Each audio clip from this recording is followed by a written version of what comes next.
ભુજમાં bank fraud gang ઝડપાઈ છે અને સાયબર ક્રાઇમ સેલની મોટી કાર્યવાહી હાથ ધરવામાં આવી છે।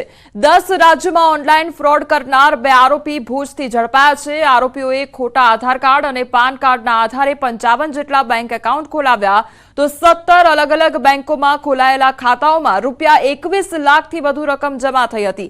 આરોપીઓએ ખોટા સરનામા સાથે દુકાનોના નકલી દસ્તાવેજો બનાવી બેંકોને ગેરમાર્ગે દોર્યા હતા તો લોકલ ક્રાઇમ બ્રાન્ચ અને સાયબર ક્રાઇમ સેલની ટીમે આરોપીઓને પકડવા સફળ ઓપરેશન ચલાવ્યું। બેંક કર્મચારીઓની સંડોવણી વિશે પણ તપાસ હાથ ધરવામાં આવી છે।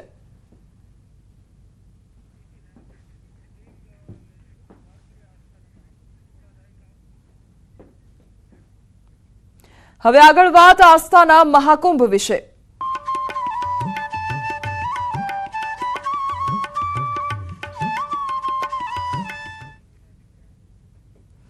મહાકુંભમાં 34 કરોડ લોકોની આસ્થાની ડૂબકી લગાવવામાં આવી છે અને મહાકુંભ સ્નાનનો ભવ્ય આકાશી નજારો પણ સામે આવ્યો છે। મહાકુંભમાં સંખ્યામાં ભક્તો અમૃત સ્નાન માટે મહાકુંભમાં પહોંચી રહ્યા છે। આવી સ્થિતિમાં ન્યાયી વહીવટીતંત્ર એલર્ટ મોડ પર છે। મુખ્યમંત્રી યોગી આદિત્યનાથે આજે પ્રયાગરાજમાં અમૃત સ્નાન ઉત્સવ બસંત પંચમીની તૈયારીઓની સમીક્ષા કરતી વખતે વ્યવસ્થાઓને ઝીરો એરર રાખવા સૂચના આપી છે। આ ઉપરાંત મુખ્ય સ્નાન ઉત્સવો પહેલા અને પછી કોઈપણ પ્રકારનો વીઆઈપી પ્રોટોકોલ લાગુ કરવામાં આવશે નહીં તેમજ ટ્રાફિક વ્યવસ્થાને વધુ કાર્યક્ષમ રાખવા સૂચનાઓ પણ આપવામાં આવી છે જેથી ભક્તોને કોઈપણ પ્રકારની મુશ્કેલીનો સામનો કરવો ન પડે। અત્યાર સુધીમાં 34.33 કરોડ લોકો મહાકુંભમાં આસ્થાપૂર્વક ડૂબકી મારી ચૂક્યા છે। વળી લોકો હજુ પણ સતત આવતા જતા નજરે પડી રહ્યા છે।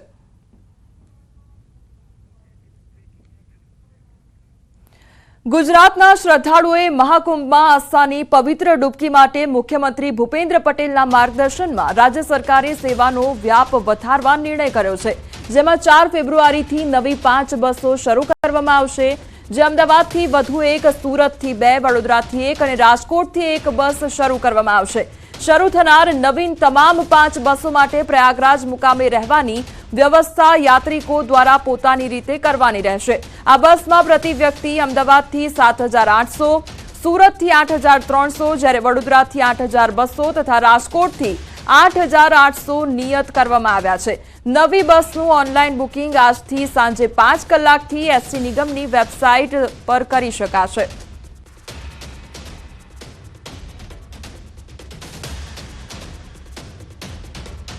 પ્રયાગરાજ ખાતે ચાલી રહેલા મહાકુંભનો અત્યાર સુધી કરોડો લોકો લાભો લઈ ભક્તિમાં લીન થઈ ચૂક્યા છે। આવી જ એક અમદાવાદની રીજા શર્મા જેણે કુંભના મેળાની મુલાકાત લેતા જ પોતે પણ સંન્યાસ તરફ વળવાનો નિર્ણય કર્યો છે। રીજા શર્મા એક એર હોસ્ટેસ છે।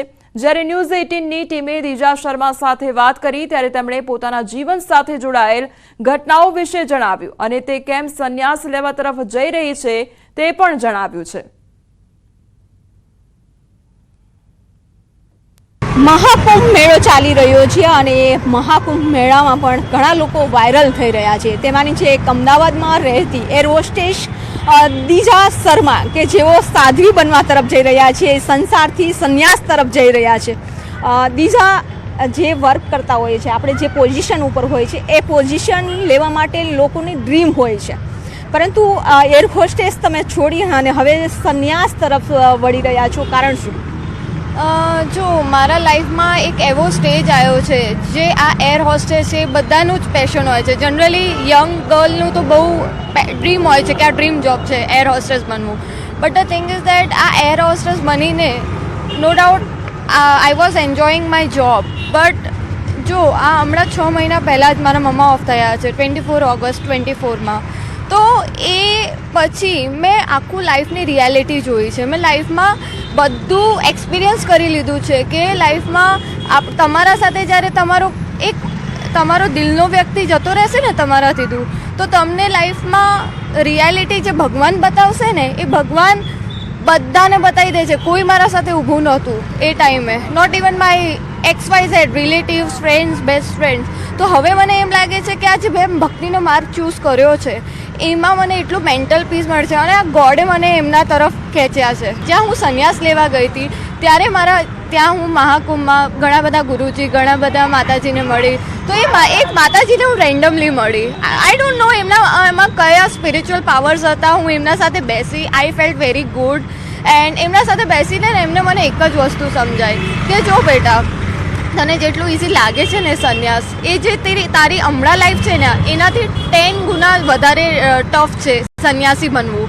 તો કે જ્યારે તું એ બધું એક્સેપ્ટ કરવા માટે રેડી થઈ જઈશ ને કે નો, હું બધું તપસ્યા કરવા રેડી છું, હું અંદરની માઇન્ડ કંટ્રોલ ને બધું લાઈફમાં કંટ્રોલ કરવા રેડી છું. આજે તારા XYZ, હું એર હોસ્ટેસ હતી તો આજે મારું ગેટઅપ છે